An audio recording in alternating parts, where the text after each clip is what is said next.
top-floor studio and with an enormous skylight.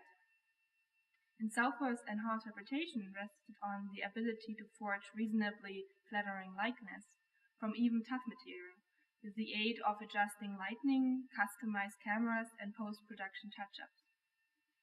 In the following quote, Southworth emphasizes the superiority of the daguerreotype compared to commonly used artistic forms of expression for portraiture.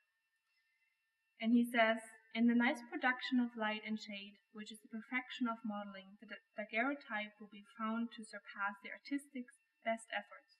You must feel that the human face is handsomer than the finest artist ever painted it.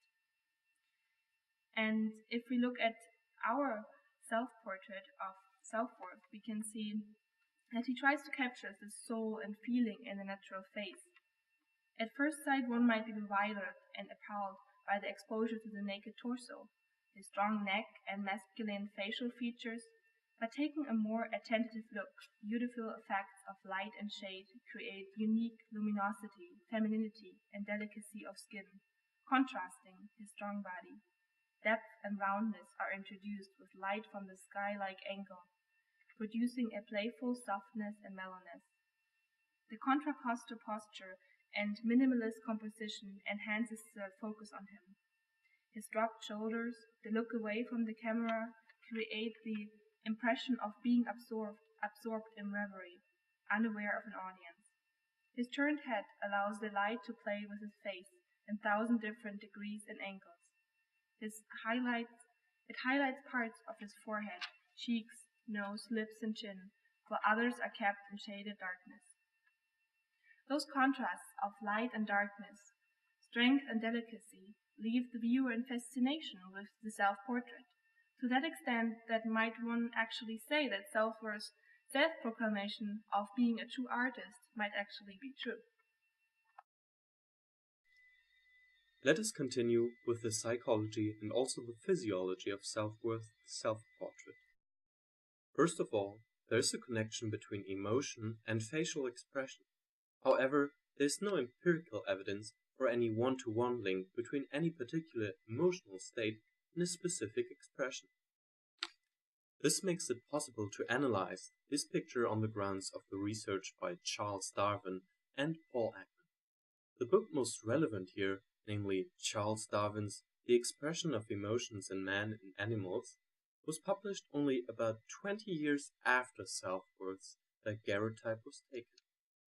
The photographs in Darwin's book are used to describe and explain the physiology behind certain facial expressions. Darwin writes about this man, whose name is not mentioned, in his chapter on low spirits, anxiety, grief, dejection, and despair. He says that 14 out of 15 persons to which this photograph was shown immediately recognized despairing sorrow, suffering endurance, melancholy, and so forth. He talks about certain muscles in his face that are enervated, and Southworth seems to enervate similar muscles here. Darwin would have agreed that Southworth looks sad and that you can judge this from his face. Nowadays, researchers like Paul Ekman have developed more sophisticated ways of analyzing facial expressions that are based on the anatomical analysis quantifying the movements of the 43 muscles in the human face. This research enables some scientists to develop a software that suggests that the expression of Da Vinci's Mona Lisa is 83% happy, 9% disgusted, 6% fearful, and 2% angry. What would Paul Ekman, his facial action coding system, or an expensive automatic facial recognition software say about Southworth's facial expression? One can definitely see what in facial action coding system jargon is called an action unit 15 of the lip corner depressor, in which a muscle named triangularis is contracted, which is cross-culturally recognized as being sort of sad. However, the second characteristic of Southworth's expression is not that easy to decipher, and this is probably what makes this expression so unique: the muscles around the eyebrows.